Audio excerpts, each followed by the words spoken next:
Amazon, Google, Facebook, Microsoft కంపెనీలు Indian ఎంప్లాయీస్కి mails చేస్తున్నాయి.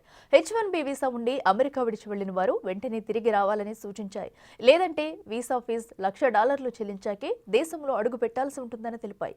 ఇక దేశంలో ఉన్నవారు విదేశాలకు వెళ్లవద్దని సూచిస్తున్నారు. ట్రంప్ తీసుకున్న సంచలన నిర్ణయం బిల్లు రూపంలో పాస్ చేసి స్ట్రాంగ్ రూల్స్ రానున్నారు.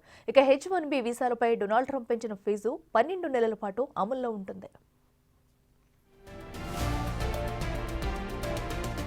ఇదే ఇష్యూకి సంబంధించి ఫుల్ డీటెయిల్స్ USA నుంచి మా ప్రతినిధి లక్ష్మణ్ అందిస్తారు. అమెజాన్లో మన స్క్రీన్ పైన చూడొచ్చు, వాళ్ళు ఒక ఈమెయిల్ పంపించారు. తర్వాత మైక్రోసాఫ్ట్ కూడా సిమిలర్ ఈమెయిల్ పంపించారు. ఎవరైతే H1B పైన బయటికి వెళ్ళారో వెంటనే వచ్చేసేయండి, ఎక్కడికి ట్రావెల్ చేయొద్దు, మీ డిపెండెంట్స్ని కూడా ట్రావెల్ చేయొద్దని చెప్పడం జరిగింది.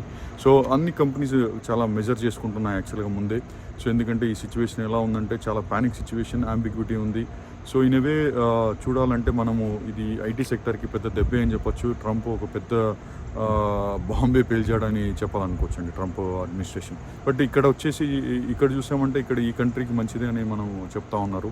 అదొకటి. ప్రొక్లమేషన్ మనం చూసామంటే ట్రంప్ అడ్మినిస్ట్రేషన్, ప్రెసిడెంట్ ట్రంప్ గారు రిలీజ్ చేసిన ప్రొక్లమేషన్ 1 year వరకు వ్యాలిడిటీ ఉంది. మనం కొంతమంది ఎక్స్పర్ట్స్తో మాట్లాడడం జరిగింది. వాళ్ళు చెప్పడం 1 year వరకు అది వ్యాలిడిటీ ఉంటుంది. ఆ 1 year తర్వాత ఒక కంప్లీట్గా ఒక బిల్ పాస్ చేసేసి కంప్లీట్గా రివ్యామ్ చేసి రూల్స్ ఇంకా స్ట్రాంగ్ రూల్స్ చేస్తారు H1B వీసాని క్లీనప్ చేయడానికి. ఎందుకంటే H1B వీసా అన్నది మనం చెప్పుకున్నట్టుగా గతంలో సంవత్సరానికి 65,000 వీసాలు ఉంటాయి. అది స్కిల్డ్ లేబర్ వీసాస్ అంటారు బేసిక్గా.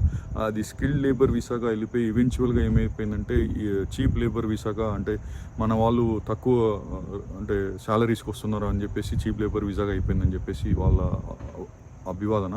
ప్లస్ కంపెనీస్ అంతా కూడా అబ్యూజ్ చేశాయని చెప్పేసి, అంటే most of the consulting firms ఇక్కడ చాలా అబ్యూజ్ చేశాయని చెప్పుకోవాలి. సో ఇదంతా మనం చూస్తే దీన్ని ఎలా చూడాలి అంటే ఓవర్ నైట్ డెసిషన్ అయితే కాదు. తప్పకుండా ఒక ఏ కంట్రీలో అయినా ఏ పాలసీ అయినా వచ్చే ముందు తప్పకుండా కూడా గవర్నమెంట్ చాలా హోంవర్క్ చేస్తుంది ఆ పాలసీని ఎలా అసర్టైన్ చేయాలని చెప్పేసి. నేను అనుకోవడం కూడా ఇక్కడ బ్యూరోక్రాట్స్ చాలా అసర్టైన్ చేశారు ఆ పాలసీని. దాని తర్వాత ఈ డెసిషన్ వచ్చింది. బట్ డెసిషన్ అనేది ఓవర్ నైట్ రావచ్చు, బట్ దానికంటే ముందు చాలా ఇన్ఫర్మేషన్ అయితే వాళ్ళు గ్యాదర్ చేయడం జరిగింది.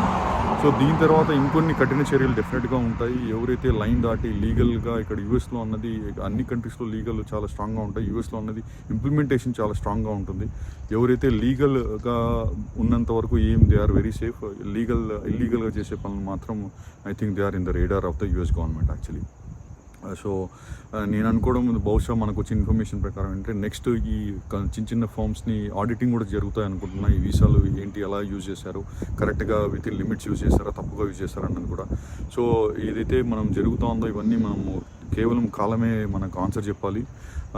All that we can tell is మనం ప్యానిక్ అవ్వద్దు. ఎక్కడ ఉన్న వాళ్ళు అక్కడ మీరు లోకల్గా అటార్నీస్ని మాట్లాడండి, మీ ఎంప్లాయర్తో మాట్లాడండి, ఇన్ఫర్మేషన్ గ్యాదర్ చేసుకొని మీరు hope for the best and prepare for the worst.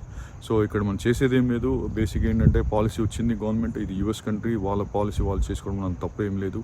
So మన సైడ్ మనకి ఎలాంటి ఇంపాక్ట్ ఉంటుందో మన ఆ ఇంపాక్ట్ని చెప్పకుండా ఇంపాక్ట్ ఉంటుంది. ఆ ఇంపాక్ట్ని ఎంతవరకు మనం తక్కువ చేసుకోగలగదనేది మనం చూసుకోగలగాలండి. నేను మీ లక్ష్మణ్, న్యూజెర్సీ, న్యూయార్క్ నుంచి రిపోర్ట్ చేస్తున్నాం, USA Big TV correspondent. Thank you very much.